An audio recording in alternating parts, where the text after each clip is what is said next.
As I'm wrapping up my book on Souls-like design, I got to the point where I was talking about what lessons we can learn about the successes of Elden Ring and From Software as a studio.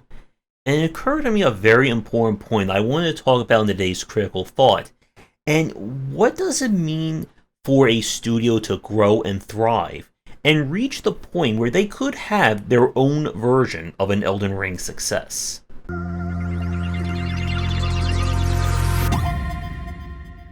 As I'm writing my book and making this video right now, 2023 has been dominated by Baldur's Gate 3 by Larian Studios. It is a game that is set to become not only one of the best-selling games of the year, but also the studio-defining moment for them. And when it comes to the success of game dev and being a developer, this is oftentimes one of the hardest things to explain and to properly contextualize to people watching. There's a lot of people who think that game development and game developers are a zero-sum game. If I spend 5 years working on a game versus 2 years, well, that's almost like 2.5 times, so that game must be 2.5 times better, right?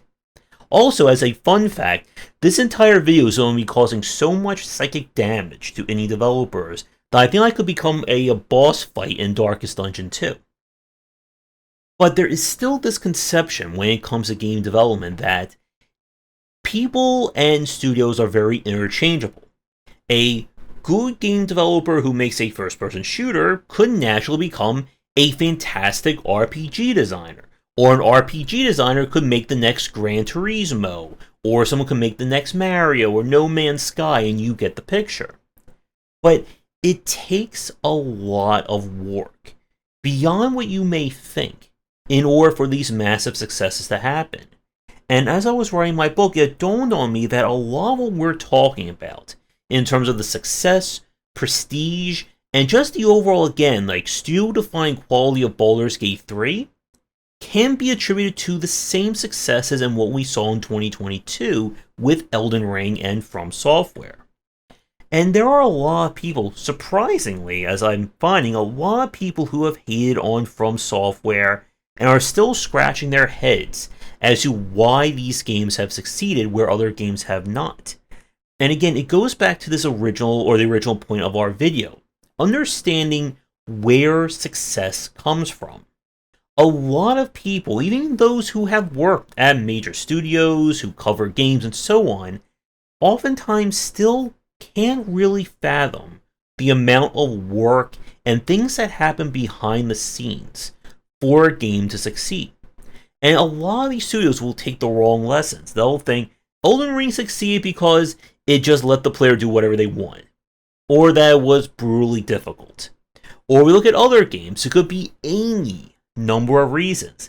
This game succeeded because PewDiePie played it.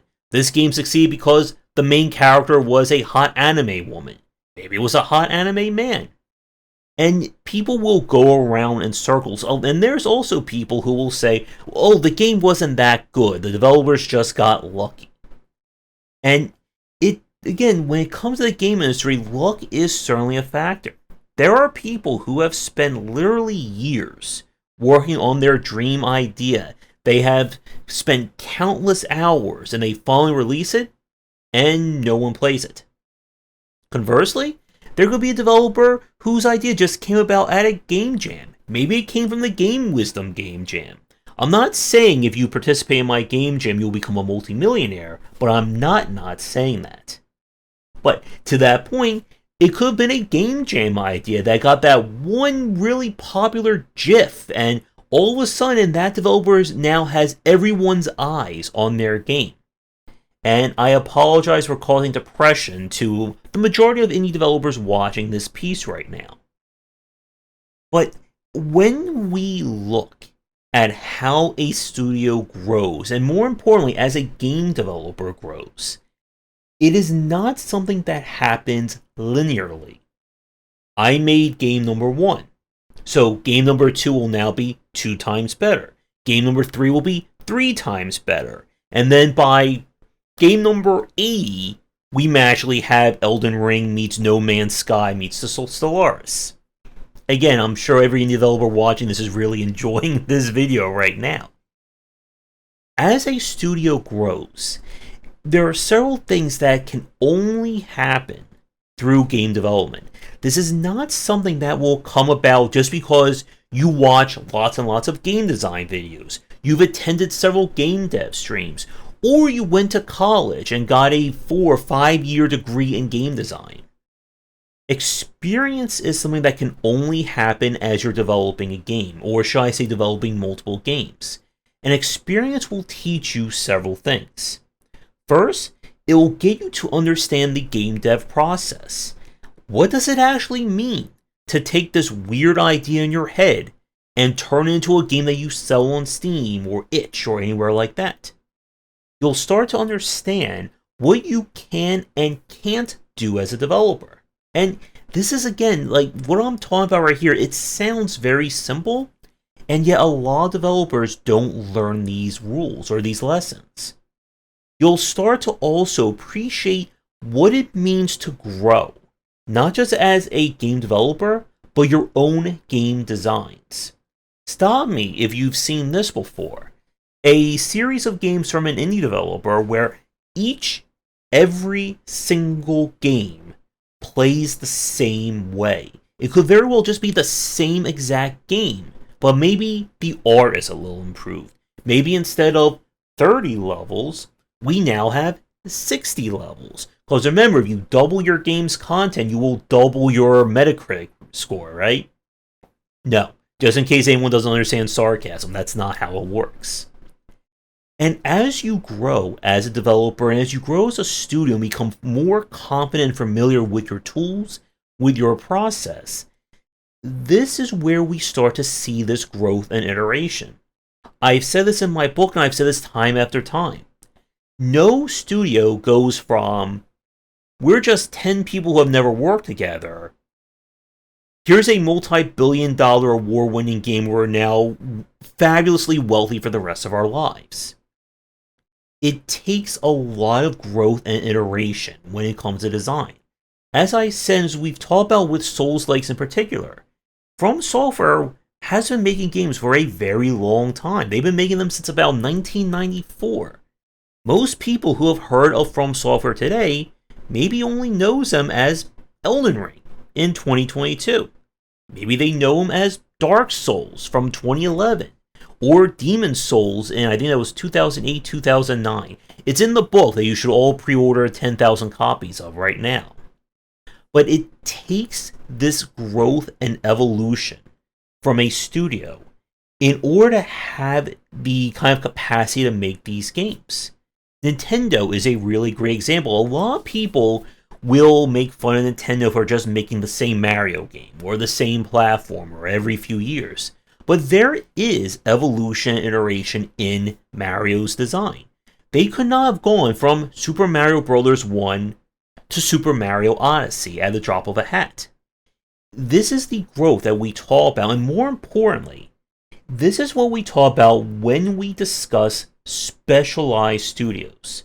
Studios who become famous for a specific genre, a specific type of game, or a specific philosophy that they're trying to kind of enshrine in their designs. Supergiant Games and Clay Entertainment are two really good examples of this. Both studios have made very different games over the 2010s, but they try to have the same philosophy and the same kind of work ethic and iteration with each game.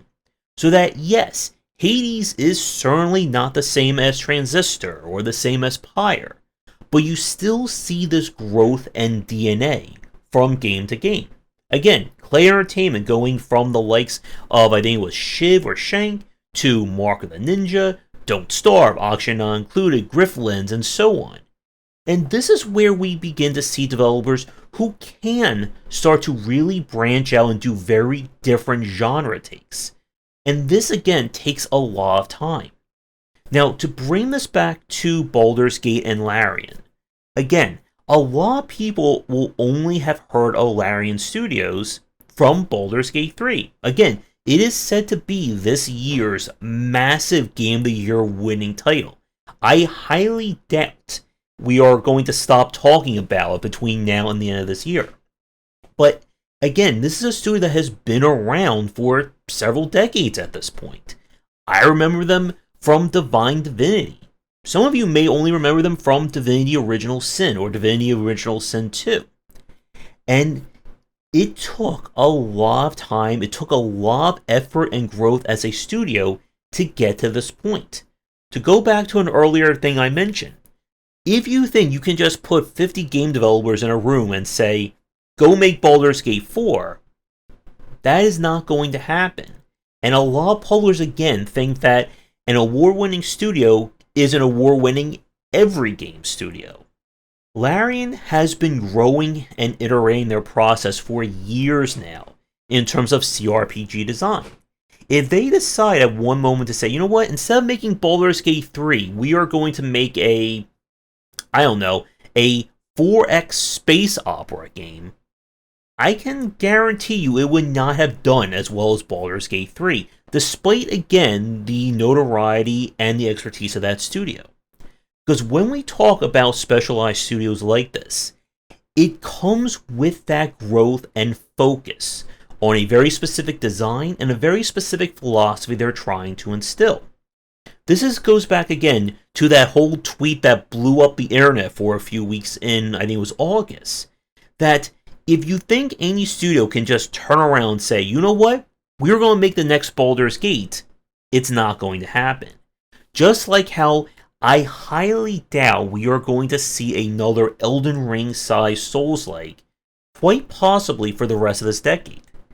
Because no other studio at this moment has that same level of growth and specialization that From Software has developed. We may not even see, besides of course any kind of expansions or DLC from Elden Ring, another Souls-like from Software. There you go, I gotta get those commas in there. In probably again for the next 5 to 6 years. And this again is the pros and the importance of growth and understanding what you can and can't do at a studio level. And as I said earlier, this is not something that you can just learn by watching videos, going to school, even just talking to game developers. It takes you growing and honing your own skills. And this is why the standard advice game developers have given has changed over the years. 20 years ago, the basic advice was just make a good game. Make a good game, it will stand out, you'll become rich and famous. As we all know, every indie developer's first game can automatically be a Minecraft-sized hit. And again, more psychic damage for everyone watching. The new advice is to fail small. Rapid prototyping, rapid iteration. It is better to make 5 smaller games over the course of, let's say, 3 to 4 years, than as your first game, focus on one game for that same span of time. Because each game that you are making, you should be growing your understanding of development and of design. You should be iterating. It shouldn't be, you're never going to go, Game 1's a 2 out of 10, Game 2 is a 5 out of 10, Game 3 is a 10 out of 10. What you should be doing is understanding and refining your process so that each game should be easier for you to develop. You should be more comfortable with the tools. You should know what works and what doesn't work. And so that maybe by your 5th, 6th, 7th, 8th game, it becomes incredibly easy for you to take those concepts and now do something different with it. Again, the likelihood that you're go from, okay, my first game is a 2D platformer, to my second game is now Elden Ring, it's not going to happen like that. And as you grow and as you improve, this is where we begin to see, again, how developers start to branch out and start doing very experimental, or, again, experimental for them, projects. If you think that you can just start by building a first-person shooter, RPG, CRPG, space sim, physics-driven platformer, well, good luck with that one. As you grow and as you begin to iterate on your designs, you'll start to understand why certain decisions are made. Instead of you scratching your head and wondering why something doesn't work for 5 to 6 months, you can maybe figure this out or come up with a workaround within a fraction of that time. Part of the success of being a game developer is not just making a good game, but having a good development cycle. You shouldn't be just scratching your head and spending 5 years of your life wondering, why does this game not work? Why is this character not jumping right? This is also where being able to work with other people, being able to grow as a studio, again, even if it's just you and two other people, that still requires, again, organization, having a good communication and flow with those people. And this is something that doesn't just happen overnight. You cannot just pay 20 people to become your best friends and everyone knows how to work perfectly together at a studio. And when we look at successes, especially from independent studios and teams, these things do not happen overnight. You may have heard, again, of Darkest Dungeon, or FTL, or Spelunky, or any major indie success over the past 10-15 years, but I can guarantee you that the people behind the scenes spend a lot more time, not just at their own respective game or their own respective studio, but learning how the industry works, learning how game dev works, and improving their own sense of design. So that for a studio that may have their first big hit, that first could have been built off the backs of dozens of prototypes. Who knows how many hours trying to figure out how a game works, how many hours working on failed projects, or on other games that you've never heard of or you will never, ever hear of. And we haven't even brought up marketing, PR, engaging with people, making sure people have heard about your game, doing a good store page, and more things that just gets compounded on. So that by the time everything is all said and done and you're at the level of a Larian Studios or a From Software, there is just an incalculable amount of time, energy, and resources that took them to get to that point. And part of understanding the game dev cycle is being able to survive to get to that point. Again, there are studios that put out critically and commercially successful games, and they still went under several years later. As I'm recording this video right now, Me Games, who just released Shadow Gambit, who we did an interview with, I think back in, 2 or 3 months ago at the time of recording this, they've announced they are shutting down development. And hopefully that does not have anything to do with me being the kiss of death of game developers. But even a studio like that put out an award-winning game, still has those issues. Those issues never go away, no matter how successful, no matter how famous you are. You just have other means of mitigating those risks. Again, with From Software right now, Armored Core 6 would not have gotten anywhere near the same amount of traction, notoriety, or people's interests if it didn't have From Software's name. And that's not a slam against the studio. That just happens once a studio reaches that level of critical acclaim. And like we've said, when studios get to that level, when they have that award-winning game, their Elden Ring, their Celeste, their Baldur's Gate 3, everything changes about that studio's success and their reach in the market. But that is a topic that is definitely a little bit too big for this video. So to wrap things up, studios that become specialized or become award winners in this respect, like From Software, like Larian, and so on, it takes a lot of effort, it takes a lot of work behind the scenes to get to that point. So even if this is the first time you've heard of a studio, the first time you've played a Souls-like or a CRPG, know that there is hours and hours and who knows how much money that has been put into these studios to develop, refine, and hone their process and their design sensibilities. And again, it's why game developers and studios are not interchangeable. You cannot just take 50 people and say, well, if 20 people made this game, then surely you can make a game that's 2 times better and 2 times more successful than them with no prior experience or background in that design or genre. And again, it's why people who have proven themselves and any aspect of game development are worth their weight in gold.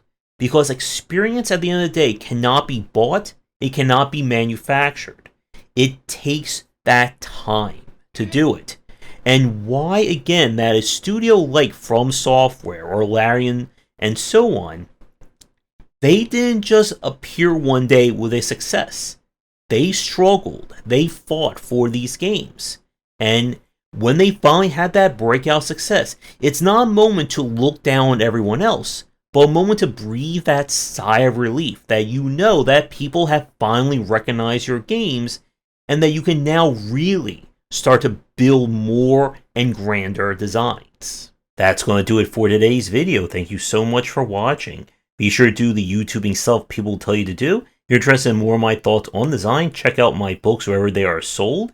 Visit our Discord and Patreon, and come back for discussions on game design here, and on game wisdom, where some of the art and science of games.